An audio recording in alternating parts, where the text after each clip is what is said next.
አንዳንድ ቀን ጠዋት ስትነቃ አልጋው ላይ ተኝተ ጣራውን እያየ እስከ መቼ ነው እንዲህ የምኖረው ብለህ ጠይቀህ ታውቃለህ?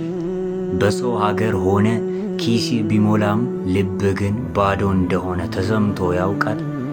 ዛሬ የሁላችንንም ታሪክ የሚቀይር አንድ እውነት ይዤልህ መጥቻለሁ። እስከ መጨረሻው አብረኸኝ ቆይ፣ ምክንያቱም ይህ ቪዲዮ ላንተ የታዘዘ መልእክት ነው። አንድ ታሪክ ልንገራችሁ። በአሜሪካ የምትኖር አንዲት እህታችን ነበረች። ሁለት ሥራ እየሰራች ቀንና ሌሊት እየለፋች ቤተሰቦቿን ትረዳለች። ነገር ግን አንድ ቀን በሥራ ብዛትና በናፍቆት ደክማ ቤቷ ገባችና መሬት ላይ ተቀምጣ ማልቀስ ጀመረች። ጌታ ሆይ፣ እዚህ አገር የመጣሁት ለበረከት ነበር፣ ግን ለምን እንዲህ ዝልፍልፍ አልኩ ብላ ጮኸች። በዚያው ቅጽበት ዓይኗ በአጋጣሚ ጠረጴዛው ላይ በነበረው መጽሐፍ ቅዱስ ላይ አረፈ። ገልጣ ስታነብም ያገኘችው ቃል እንዲህ የሚል ነበር። እግዚአብሔርን በመተማመን የሚጠባበቁ ግን ኃይላቸውን ያድሳሉ፣ እንደ ንስር በክንፍ ይወጣሉ፣ ይሮጣሉ፣ አይታክቱም፣ ይሄዳሉ፣ አይደክሙም። በትንቢተ ኢሳይያስ ምዕራፍ 40 ቁጥር 31 ላይ ነበር። ያቺ እህታችን በዚያች ምሽት የተረዳችው አንድ ትልቅ ነገር አለ። ብርታት የሚገኘው ከብዙ እንቅልፍ ወይም ከብዙ ገንዘብ ሳይሆን ከምንጩ ከእግዚአብሔር እንደሆነ ነው።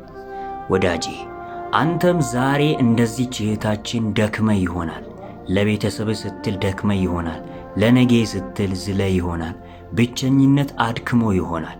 ግን ስማኝ፣ እግዚአብሔር አንተን ወደዚህ ሀገር ያመጣ እንድትጠፋ ሳይሆን እንድትባረክ ነው። ስደት ላንተ መቃብር ሳይሆን የስኬት መጀመሪያ ነው። ዮሴፍ በስደት ነበር የግብፅ ጠቅላይ ሚኒስቴር የሆነው። ዳንኤል በስደት ነበር የእግዚአብሔርን ክብር ያየው። አንተም ያለህበት ቦታ የእግዚአብሔር እጅ አያጥርህም። በሕይወት ሰላም እንዲኖር እነዚህን 3 ነገሮች አድርግ። አንደኛ፣ ለራስህ ጊዜ ስጥ። ስራ ብቻ አትበል። ከፈጣሪ ጋር የምትነጋገርበት ጸጥ ያለ ጊዜ ይኖር። ሁለተኛ፣ ምስጋናን ልመድ። የሌለህን ከማሰብ ይልቅ እግዚአብሔር ያደረገልህን ጥቂት ነገር ማመስገን ጀምር። ምስጋና የበረከት በር ይከፍታል። ሶስተኛ፣ ተስፋ አትቁረጥ። ዛሬ የጨለመብህ ነገ ብርሃን ሊወጣ ስለሆነ ነው። ይህ ቪዲዮ ልብን ነክቶ ከሆነ ላይክ አድርገው። ይህ መልእክት ለብዙ ኢትዮጵያውያን እንዲደርስ ይረዳል።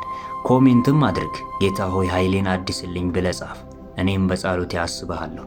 ሰብስክራይብ አድርግ። በየሳምንቱ እንዲህ አይነት መንፈሳዊ ጥንካሬ የሚሰጡ ቪዲዮዎችን ይዤልህ እመጣለሁ። አስታውስ፣ ነገ ከዛሬ የተሻለ ይሆናል። ሰላም ሁንልኝ።